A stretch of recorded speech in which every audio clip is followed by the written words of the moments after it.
seed. I look at this weight, 174, and we talked about 141, but this 74 class with the addition of Eischens from Stanford transferring in here to Chapel Hill. Faison has wrestled well this season. Luca Augustine from Pitt. This is a pretty deep weight class for the conference. There's a lot of talent here and guys that are really competing at an optimum level. Eischens coming through. He's got a lot of upper body attacks that he can go dominate with his opponents with. So let's see if he can get those upper body ties in his match. Have a quick blood timeout. Look at the Duke corner, Coach Erickson. Erickson, year 3. He was one of the top U.S. heavyweights of all time, the 2-time All-American.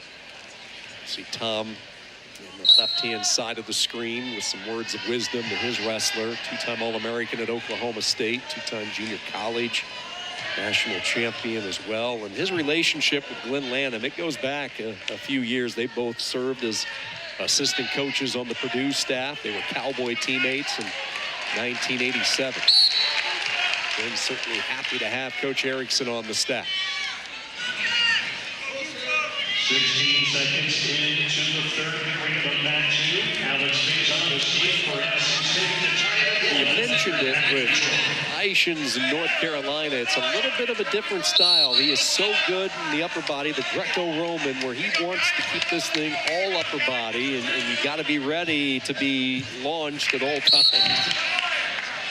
He loves his 2-on-1s on that right side to work his underhooks. Very dangerous. If you work your ties with Eischens, you got to be very careful, very disciplined. But right now, Duke's doing an excellent job with that front head cover. So he's putting a lot of pressure on that neck and back of Eischens.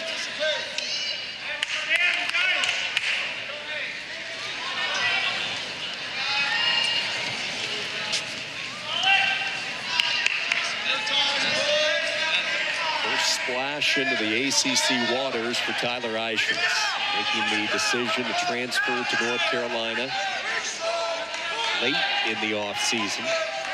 Followed his coach, Stanford, to Chapel Hill, and brings a lot of experience. A 3-time NCAA qualifier. He has never earned an All-American honor. He'll be looking to do that in his final year of competition. There he goes, upper body.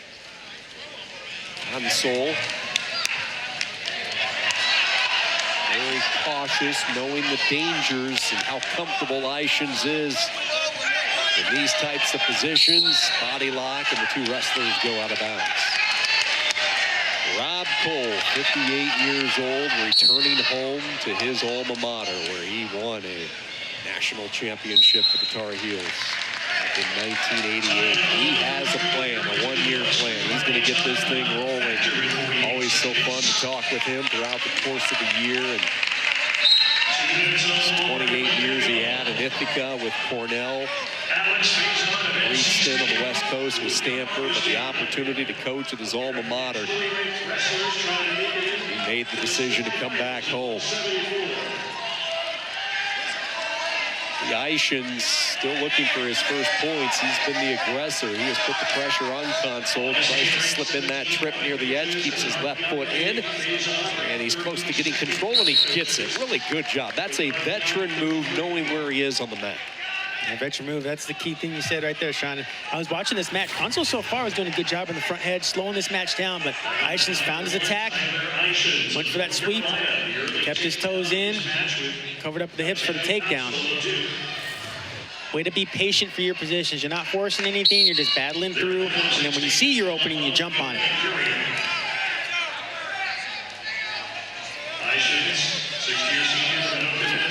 Console went for a little bit of a roll through there. He's got to watch out that he's not putting himself in the danger zone. Eischens has that leg elevated up. Way to maintain control at the end of this first period, keeping that ride going. Tyler Eischens graduated in March from Stanford. He trained only in Greco-Roman wrestling from May to September because he was getting ready for the U23 World. So Chapel Hill really was not even on his radar during that time. One of the assistants for North Carolina with Coach Enoch once he did not get the Stanford head job, he followed Enoch here to Chapel Hill in mid-November.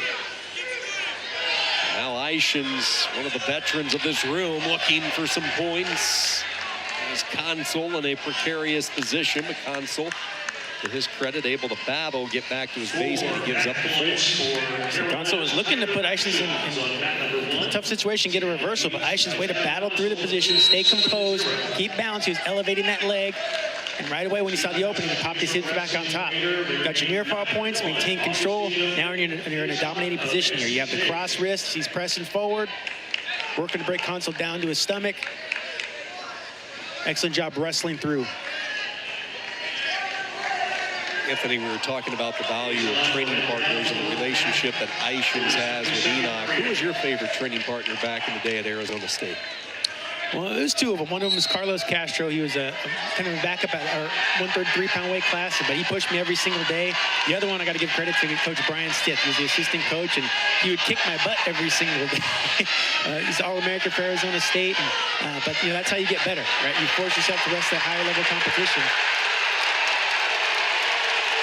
Eischens with the ride, a little bit of drama. Our first look at a North Carolina State wrestler. Keep in mind they had 8 of the top 10 1 or 2 seeds, so this is the first action of the day.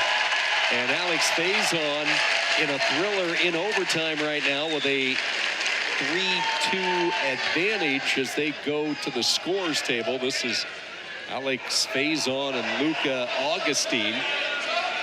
One of the more highly anticipated opening round matchups in this session. So with that standing leg, elevated it up. Great job of battling through the position. It's a fight.